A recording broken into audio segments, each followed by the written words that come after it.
Marie, mon refuge, ma lumière, je me cache en ton cœur si pur. Console mes peines, sèche mes prières. Mesdames, Messieurs, bonjour et bonne fête du cœur immaculé de la bienheureuse Vierge Marie. Mon enfant, pourquoi nous as-tu fait cela? Vois comme ton Père et moi avons souffert en te cherchant. Ces mots de la bienheureuse Vierge Marie à son Fils Jésus ne peuvent pas seulement être considérés comme une réprimande, un blâme. C'est davantage le cri d'un attachement d'une mère envers son Fils. Or, le psaume dit « Heureux les cœurs qui cherchent Dieu ». C'est ce que Marie et Joseph ont fait. Asseyons-nous confortablement pour aller redécouvrir dans la page de l'Évangile combien le cœur de Marie est aimant. C'est là que Jésus a séjourné en venant dans le monde. Autour de moi, tu restes là, douce maman. Dans mes larmes, Le Seigneur soit avec vous et avec votre esprit. Évangile de Jésus-Christ selon saint Luc. Chaque année, les parents de Jésus se rendaient à Jérusalem pour la fête de la Pâque. Quand il eut 12 ans, il montait en pèlerinage suivant la coutume. À la fin de la fête, comme il s'en retournait, le jeune Jésus resta à Jérusalem à l'insu de ses parents. Pensant qu'il était dans le convoi des pèlerins, il fit une journée de marche avant de le chercher parmi leurs parents et connaissances.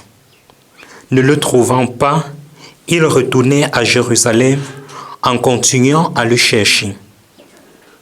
C'est au bout de 3 jours qu'il le trouvait dans le temple, assis au milieu des docteurs de la loi. Il les écoutait et leur posait des questions, et tous ceux qui l'entendaient s'extasiaient sur son intelligence et sur ses réponses. En le voyant, ses parents furent frappés d'étonnement et sa mère lui dit « Mon fils, pourquoi nous as-tu fait cela? Vois comme ton père et moi, nous avons souffert en te cherchant. » Il leur dit « Comment se fait-il que vous m'ayez cherché? Ne le saviez-vous pas qu'il me faut être chez mon père? » Mais il ne comprit pas ce qu'il leur disait. Il descendit avec eux pour se rendre à Nazareth et il leur était soumis. Sa mère gardait dans son cœur tous ces événements. Acclamons la parole de Dieu. Louange à toi, Seigneur Jésus.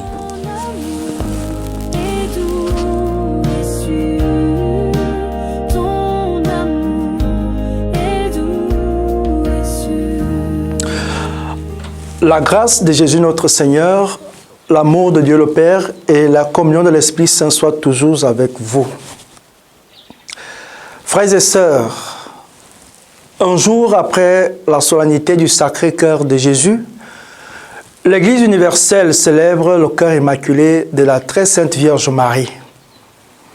La proximité de ces deux fêtes souligne les 3 liens qui unissent Jésus et Marie, sa mère. Et comme nous le savons, Jésus est né du cœur immaculé de Marie. Il existe donc une profonde communion spirituelle entre la mère et le Fils. Cela montre également l'importance de la place et du rôle de Marie dans l'œuvre du salut, car elle est intimement liée à la mission de son Fils, Jésus-Christ. C'est précisément pour cette raison que l'Église considère Marie comme un chemin sûr qui conduit au Seigneur. Et elle nous invite à mieux connaître et aimer son cœur immaculé. Lors d'une des apparitions de la Vierge à Fatima, en 1917, Notre-Dame dit à Lucie, l'un des 3 petits bergers voyants, « Jésus veut se servir de toi pour me faire connaître et aimer. Il veut établir là, dans le monde, la dévotion à mon cœur immaculé. » Puis elle ajouta, À celui qui l'embrassera, je promets le salut, et ses âmes seront chéries de Dieu comme des fleurs placées par moi pour orner son trône. Et à une occasion ultérieure, la Vierge dit aux 3 enfants, « Sacrifiez-vous pour les pécheurs et dites souvent, et spécialement lorsque vous faites un sacrifice, « Ô Jésus, c'est par amour pour vous, pour la conversion des pécheurs et en réparation des péchés commis contre le cœur immaculé de Marie. » L'histoire de la dévotion au cœur immaculé de Marie est longue. C'est le pape Jean-Paul II qui a déclaré l'observance obligatoire de cette fête en l'honneur de la Mère de Dieu.